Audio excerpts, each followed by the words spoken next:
Udover at der er en dommer, der siger sådan. Gå over og undersøg, om det er tilfældet. Det er jo det er stadig Romeo. Over og finde ud af, foregår der tortur, og derfor meld det. Ja, selvfølgelig.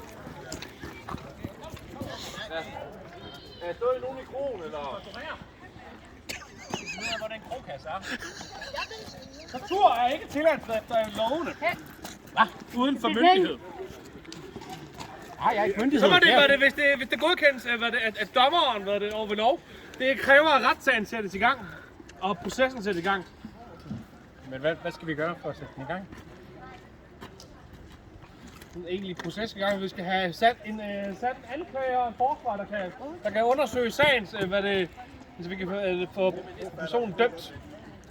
Man kan ikke, nej. Du ved godt, der kommer spændende tilbud om erhvervsudvikling, fordi de kære små film. Jeg siger ikke, det var en god idé at provoцere de ældre, der ikke har begået massemord nu. Hvad man har?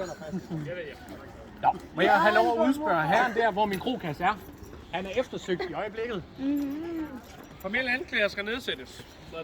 Jeg anklager herren for at være i ledtog med dem, der har stjålet min krog. Anklagerne er sat, og vi har været det. Det er ikke det, der skal sættes en anklager til at undersøge det. Må jeg ikke undersøge det? Gud! Vi er ikke imod. Han er jo allerede eftersøgt for andet.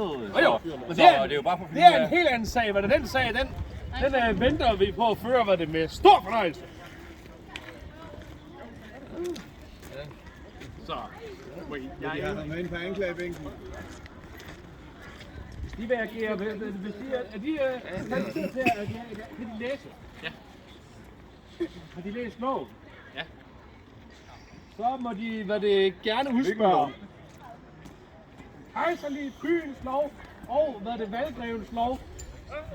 Så jeg må gerne udspørge herren. Og til de æblandske paragrafer. Nå, det er det djævlen. Det stirlandske, hvor det kommer ud fra første gang, for jeg forventer ikke, at de har noget at læse så langt, men jeg vil trække de æblandske paragrafer ind, hvor jeg finder det nødvendigt. Ja. De må udspørge ham, men uden tortur, indtil vi har været en begrundet mistanke til at skulle være benyttet tortur. Han har set med herrerne, der har stjålet fra mig. Så.